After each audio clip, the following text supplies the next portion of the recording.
South Gujarat Productivity Council SGPC દ્વારા productivity વીકનો શુભારંભ તારીખ 12/2/2025 અને સેમિનારનું આયોજન સમૃદ્ધિ નાનપુરા ખાતે કરવામાં આવ્યું હતું.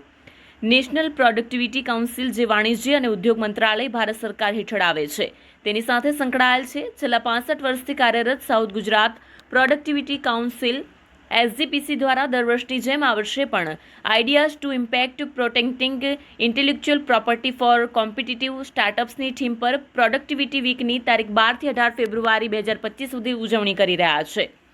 પ્રોડક્ટિવિટી વીકનો શુભારંભ અને સેમિનાર પ્રોડક્ટિવિટી એન્હાન્સમેન્ટ 12મી ફેબ્રુઆરી 2025ના સાંજે 5:30 કલાકે સમૃદ્ધિ નાનપુરામાં કરવામાં આવ્યો હતો. સમારંભની શરૂઆત સંસ્થાના પ્રમુખ નીરવભાઈ રાણા સર્વે મહેમાનો અને સભ્યોને આવકાર્યા હતા.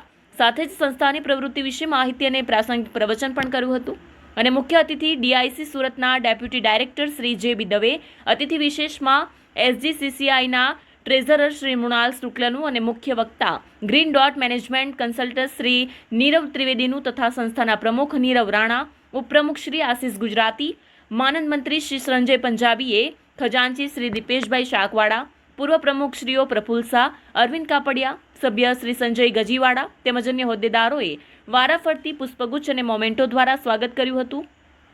ઉપપ્રમુખ શ્રી આશિષ ગુજરાતીએ DIC સુરતના ડેપ્યુટી ડાયરેક્ટર JB દવેનો પરિચય આપ્યો હતો. સભ્ય શ્રી સંજય ગજીવાડાએ Green Dot management consultant Shri Nirav ત્રિવેદીનો પરિચય આપ્યો હતો અને માનદ મંત્રી શ્રી સંજય પંજાબીએ SGCCIના ટ્રેઝરર મૃણાલ શુક્લનો પરિચય આપ્યો હતો.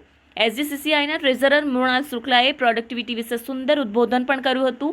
JB દવેએ પ્રોડક્ટિવિટી કઈ રીતે વધારી શકાય તેની ઉદાહરણ આપી ઊંડાણપૂર્વક સમજ આપી હતી અને green Dot management consultant Shri Nirav ત્રિવેદીએ તેમના સંભાષણમાં પ્રોડક્ટિવિટી કઈ રીતે વધારાય અને ખર્ચ કઈ રીતે ઓછો કરી શકાય તેની પણ સમજણ આપી હતી. સંસ્થાના માનદ મંત્રી સંજય પંજાબીએ સમારંભનું સંચાલન અને અંતમાં સર્વે પધારેલા મહાનુભાવો શ્રોતાઓનો આભાર માન્યો હતો અને સર્વે નાસ્તો કરીને વિખેરાયા હતા.